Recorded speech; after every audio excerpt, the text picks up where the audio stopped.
Vous avez déjà eu l'impression d'être piégé, perdu dans des ténèbres sans issue?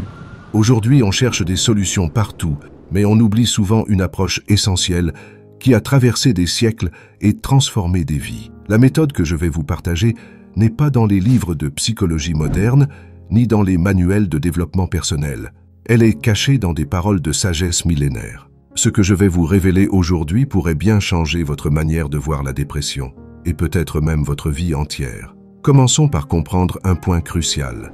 Cette science nous enseigne que la dépression n'est pas seulement une souffrance psychologique ou émotionnelle, mais une épreuve spirituelle. Et elle vient de l'homme qui a le plus marqué l'histoire depuis la création du monde. Jésus-Christ, l'homme aux multiples miracles, qui ressuscitait les morts par sa parole et qui lui-même a ressuscité de la mort. Dans les évangiles, Jésus nous dit « Venez à moi, vous tous qui peinez sous le fardeau, et je vous donnerai le repos ». C'est un appel profond à déposer nos peines aux pieds du Christ.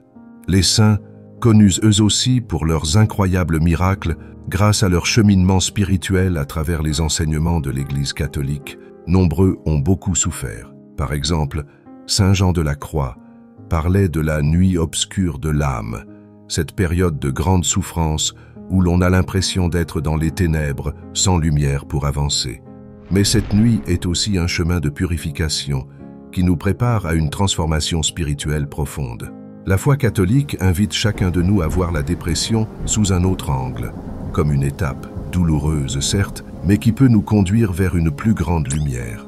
C'est une opportunité de découvrir des forces que nous ignorions, avec la foi pour guide. Jésus lui-même, lorsqu'il vivait parmi nous, a connu la souffrance, la solitude et même l'angoisse. Rappelez-vous de son passage dans le jardin de Gethsémani, où il priait avec une telle intensité que sa sueur devenait comme du sang. Il a connu des douleurs émotionnelles extrêmes, mais à travers la prière, il a trouvé la force de continuer. La prière est un dialogue intime avec Dieu, où nous lui confions notre souffrance et où nous ouvrons notre cœur pour recevoir sa paix. Jésus nous a laissé une méthode simple mais puissante. Demandez et vous recevrez. Cherchez et vous trouverez. Frappez et l'on vous ouvrira.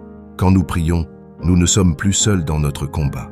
C'est un moyen de déposer nos fardeaux aux pieds du Christ, en laissant la grâce de Dieu agir en nous. Imaginez chaque prière comme un rayon de lumière, un fil qui nous relie au ciel et qui nous apporte la force de continuer, même dans les moments de détresse. À travers l'histoire, les saints ont affronté des épreuves immenses, parfois semblables à ce que vous traversez.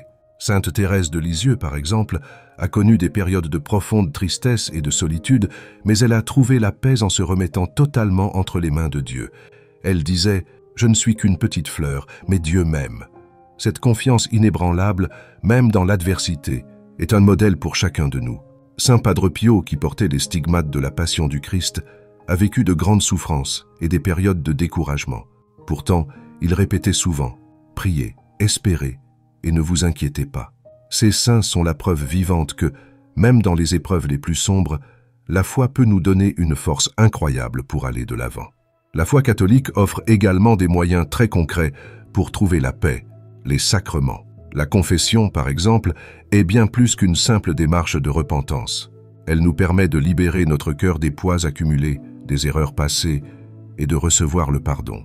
Il n'y a rien de plus libérateur que de déposer nos fautes et nos peines dans les mains de Dieu pour en ressortir purifiés. De nombreux témoins expliquent qu'après une confession, les peurs et les angoisses disparaissent et la paix revient à eux. Cela peut s'expliquer par le fait que plus on accumule de péchés, plus notre âme s'éloigne de Dieu et se rapproche des ténèbres. Cela met notre âme en grande détresse. Le pardon de Dieu nous purifie de tous nos péchés, et Dieu peut à nouveau passer à travers nous, et nous pouvons à nouveau ressentir son amour permanent en nous. Faites l'expérience et demandez pardon de tout votre cœur à Dieu en confession. Cet amour que nous pouvons ressentir n'est pas systématique. Comme en prière, nous pouvons recevoir des grâces et ressentir de la joie, une profonde paix ou de l'amour, parfois même d'une puissance que seul Dieu peut vous faire ressentir. L'Eucharistie, où l'on reçoit Jésus-Christ, est un autre pilier essentiel. C'est une communion directe avec Dieu, une nourriture pour l'âme. Jésus nous dit « Celui qui mange ma chair et boit mon sang a la vie éternelle, En recevant l'Eucharistie, nous recevons cette paix, cette force et cet amour dont nous avons tant besoin pour continuer notre chemin.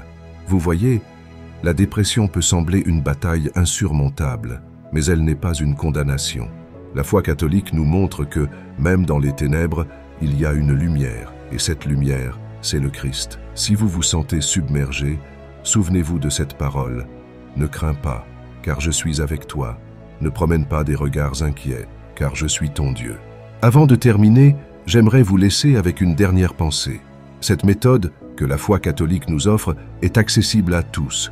Peu importe qui vous êtes, où vous en êtes, cette paix, cette guérison vous sont offertes. Si cette vidéo vous a apporté quelque chose, prenez un moment pour réfléchir à ce que vous pourriez confier à Dieu aujourd'hui. Et si vous connaissez quelqu'un qui traverse une période difficile, partagez cette vidéo avec lui, car elle pourrait être l'aide dont il a besoin. Merci d'avoir regardé et n'oubliez pas de vous abonner pour plus de contenu qui nourrit l'âme. Que la paix de Dieu vous accompagne.